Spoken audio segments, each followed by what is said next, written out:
infiltrado, ele está previsto lá na lei 12.850 de 2013, a lei de organização criminosa, e ele integra a organização criminosa mediante autorização judicial, ele está previsto lá no artigo 10, parágrafo 2º da lei 2.850 de 2013. Então, ele integra essa organização criminosa com ordem judicial e ele pratica atos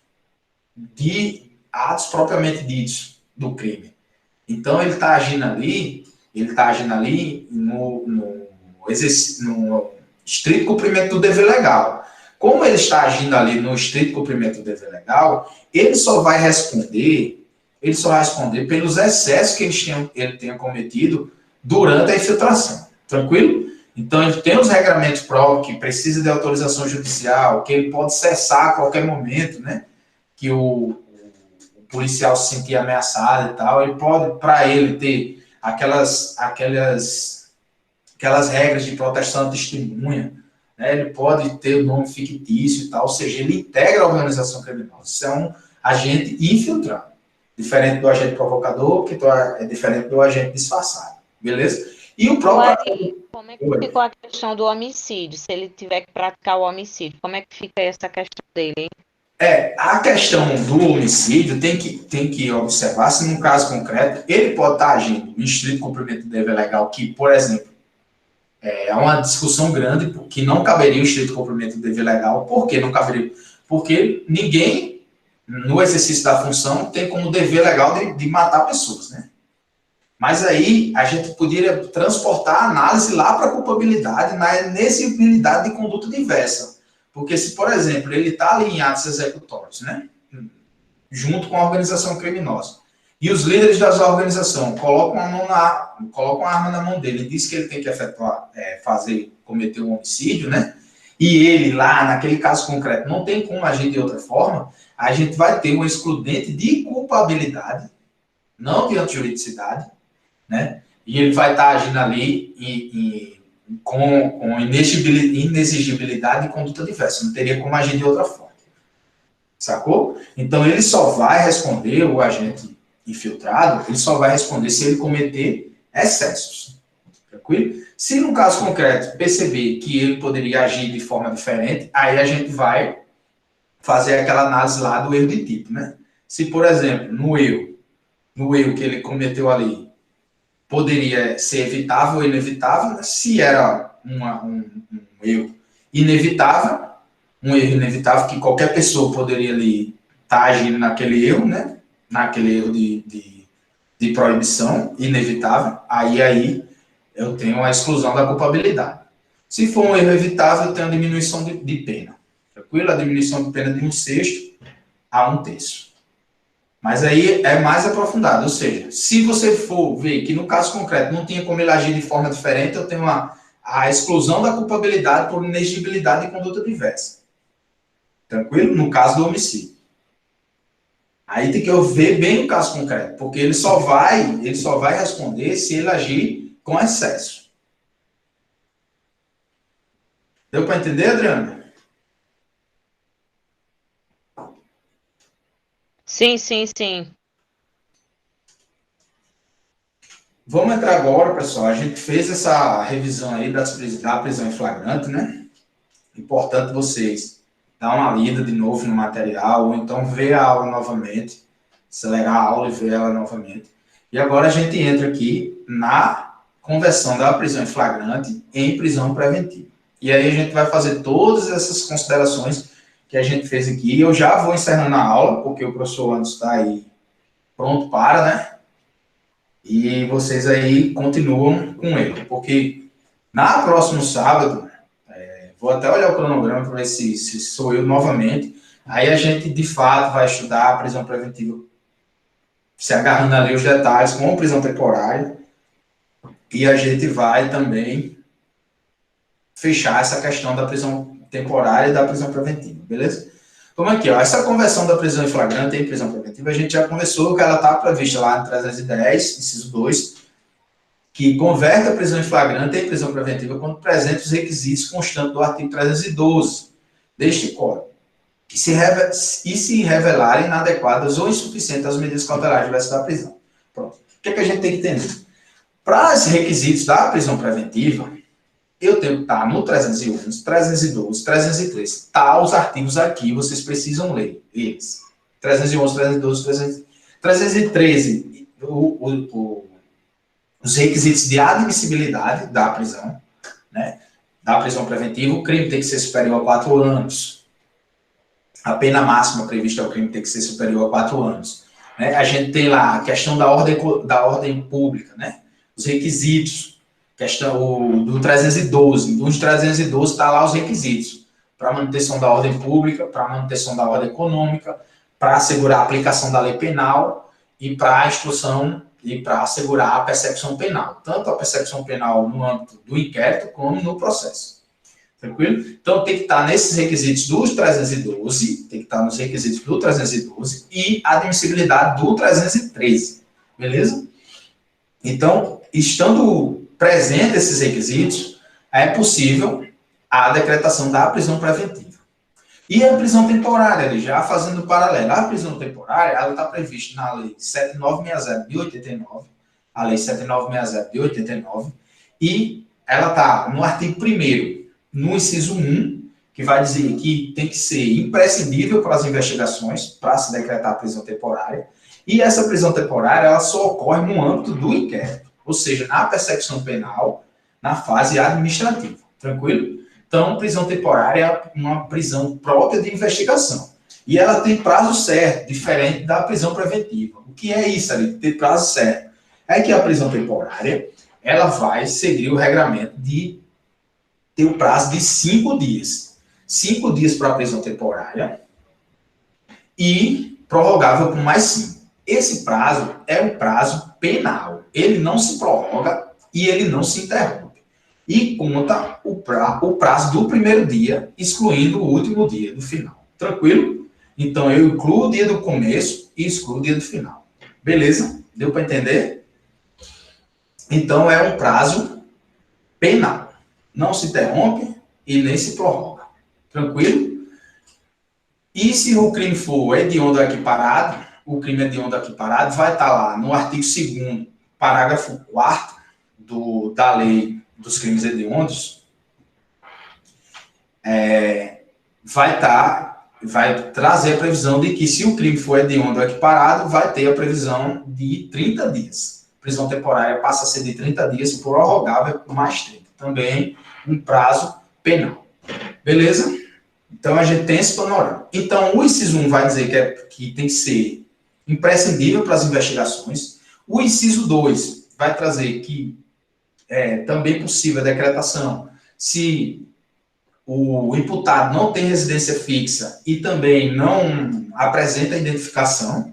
E o inciso 3 vai trazer o rol taxativo de crimes. Tranquilo? Esse rol taxativo de crimes é importante vocês memorizar eles. Tanto esses crimes da prisão do artigo 1º, inciso 3, e os crimes hediondos e equiparados, porque teve muita modificação no pacote de crime e pode ser que o examinador brinque com esses crimes aí. Então, eu trouxe o rol aqui e vocês memorizem eles, beleza? Vamos para frente. Qualquer dúvida aí, vocês me falem. Então, a conversão da prisão em flagrante em prisão temporária. Então, o CPP faz referência apenas à prisão preventiva. A doutrina interpreta, porém, de maneira extensiva o inciso 2, afirmando que a conversão também pode se dar em crime, em prisão temporária, 7967 e 89. Sobretudo porque ela é voltada exclusivamente para a fase investigatória, mais próxima da prisão em flagrante. Foi justamente o que eu falei. Beleza? Vamos para frente.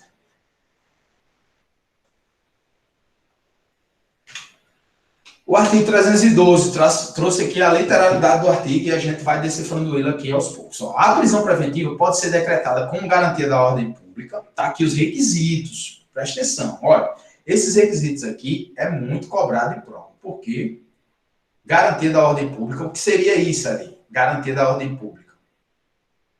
Garantia da ordem pública, dito de outra forma, é para evitar que o imputado, no caso concreto, continue a praticar novas infrações penais. Então, esses indícios veementes, essa prova da materialidade do crime, indício suficiente de autoria, e a análise do caso concreto indicam que o imputado, ele existe essa potencialidade de estar praticando novas infrações penais, desagravando essa ordem pública, né? Trazendo essa desordem social, é possível a decretação da sua prisão preventiva com base na manutenção da ordem pública. Tranquilo? Porque se não se decreta, né, se eu não tiro esse indivíduo da sociedade, ele vai acabar violando as regras de convívio social, praticando novos crimes. Beleza? Para manutenção da ordem econômica. Essa ordem econômica é a ordem pública nos crimes financeiros. Aqui você vai entender que é a possibilidade do imputado estar solto, né, estar em liberdade e estar praticando novos crimes contra a ordem econômica. Crimes financeiros, crime contra a ordem tributária, crime contra a economia popular, crimes contra o consumidor. Então, esses crimes que envolvem a ordem econômica, eles podem, sendo reiteradas práticas, né, sendo no inquérito policial ou durante a persecução penal, se percebe que o imputado solto vai estar praticando novas infrações penais, pode-se decretar sua prisão preventiva com base nessa ordem econômica. Beleza? Tá dando para acompanhar aí? Conveniência da instrução criminal. Conveniência da instrução criminal. Aqui, pessoal, é a situação em que, no caso concreto, se verifica que o imputado ou o acusado, ou o suspeito, ele vem praticando condutas que está impedindo a persecução penal, a conveniência da instrução criminal. O que é que acontece aqui? Aqui é muito comum que o imputado seja decretada a sua prisão preventiva pelo fato dele estar amedrontando testemunha, né? Ele está destruindo prova, ele está ameaçando os autores da persecução penal, né? Ele está tumultuando a persecução penal. Então, a persecução penal não está conseguindo se desenvolver devido a essas condutas, essas interferências do imputado. Então, tanto essa ordem pública, como essa ordem econômica, a conveniência da instrução criminal ou assegurar a aplicação da lei penal, elas servem ao princípio da cautelaridade, ou seja, enquanto durar. Lembra lá que quando a gente estudou o arquivamento do inquérito, eu disse que o inquérito ele segue a cláusula rebus sic stantibus,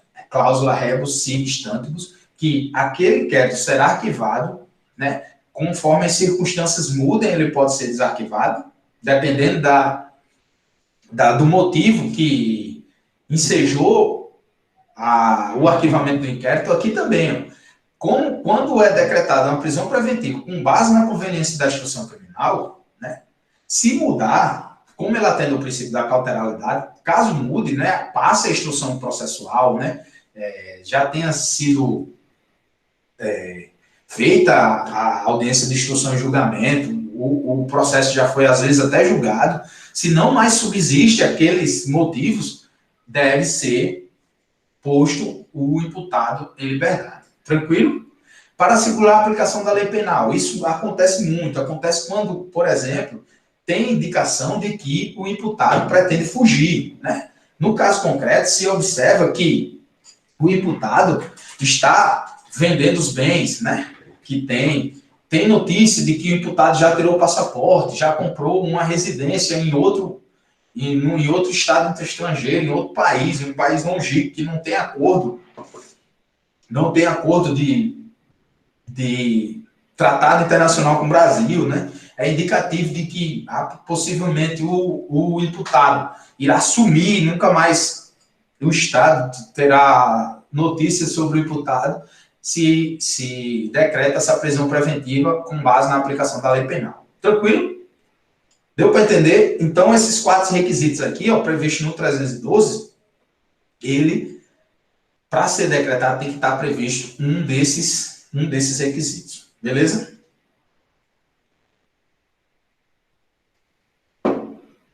Então, ele vem falando aqui, num segundo momento, na prova da existência do crime e indício suficiente da autoria. O que é isso? Justa causa. E de perigo gerado pelo estado de liberdade do imputado. Aqui, ó, foi a modificação do pacote anticrime. Que perigo é esse causado pelo estado de liberdade do imputado? É que você tem que analisar o caso concreto para decidir se vai ser decretada essa prisão preventiva. O parágrafo 1º vem trazer o seguinte: a prisão preventiva também poderá ser decretada em caso de descumprimento de qualquer das obrigações impostas por força de outras medidas cautelares. E aqui uma discussão se trava. Por quê? Essas obrigações impostas por força de outras medidas cautelares, né, é o caso de que, como a regra é o imputado estar respondendo o processo solto, né, quando, por algum motivo, o juiz, ao invés de decretar a prisão preventiva diretamente, é cabível as medidas cautelares diversas da prisão lá prevista no 319, eu trouxe aqui para os senhores essas medidas cautelares diversas da prisão, né, como monitoramento eletrônico, recolhimento domiciliar, comparecimento pessoal em juízo, né, fiança. Então, essas medidas cautelares diversas da prisão, o juiz, para não decretar uma prisão preventiva, ele decreta essas cautelares diversas da prisão. E aí se pergunta, o simples fato do imputado descumprir uma medida cautelar diversa da prisão já seja a prisão preventiva dele, a gente vai entender e dizer que não. O simples fato dele descumprir a medida cautelar diversa da prisão não seja diretamente sua prisão. O juiz vai observar o caso concreto. Então, o juiz pode cumular outra medida cautelar diversa da prisão, né? O juiz pode também substituir aquela cautelar diversa da prisão do 319 por outra mais adequada e ainda, se subsistir o descumprimento, aí sim decretar a prisão preventiva. Tranquilo? O parágrafo 2º vai trazer o seguinte: a decisão que decretar a prisão preventiva deve ser motivada e fundamentada em receio de perigo e existência concreta de fatos novos ou contemporâneos. O que quer dizer isso? Isso aqui é muito importante porque modificação do pacote anticrime e possivelmente fatos novos ou contemporâneos. Por quê? Por quê? E análise na existência concreta. Né? Isso quer dizer o seguinte: tem que ser motivada. Isso aí a gente nem tem dúvida no que a gente vai ver que a lei vai vedar ao juiz motivar com base naquelas modificações, né, que a gente sabe que cabe em qualquer caso, né? A gente vê que às vezes o copia e cola e a celeridade, né, a demanda de trabalho é muito grande. Você vê que não é uma decisão que se debruçou sobre o caso concreto, né? Não é uma decisão que é aquela decisão que cabe em qualquer caso. Então, é possível que, para se decretar a prisão preventiva, deve ser fundamentada em fatos novos e contemporâneos. Quer dizer isso, dito de outra forma. Os fatos que fundamentaram a decretação da prisão preventiva têm que estar previsto naquele momento. Eu não posso decretar uma prisão preventiva com base nos fatos que já passaram há muito tempo e esses fatos não mais subsistem naquele caso concreto. Beleza? Por exemplo, eu decretar uma prisão preventiva com um fato que ocorreu há 5 anos atrás. Então, o juiz não pode decretar, nem o delegado de polícia pode representar por uma prisão preventiva de fatos anteriores, de fatos que não subsistem no caso concreto. Deu para entender? Então, por exemplo, se lá atrás, há 5 anos atrás, o imputado perturbou a percepção penal, né? Ali ameaçou a testemunha, e se passou muito tempo, né? Eu não posso usar aquele fato, um fato passado, um fato que já não mais se fundamenta agora, para decretar sua prisão preventiva. Isso aqui é muito importante, pessoal. Fica atento, que provavelmente vai aparecer ipsiliteris, está aqui, nesse parágrafo 2º do 312. Beleza? Dúvida? Vocês estão acompanhando? Tá legal? Mantenha a pegada. Diz aí.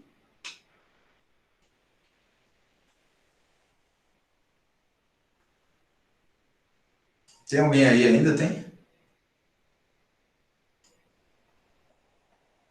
O artigo 313,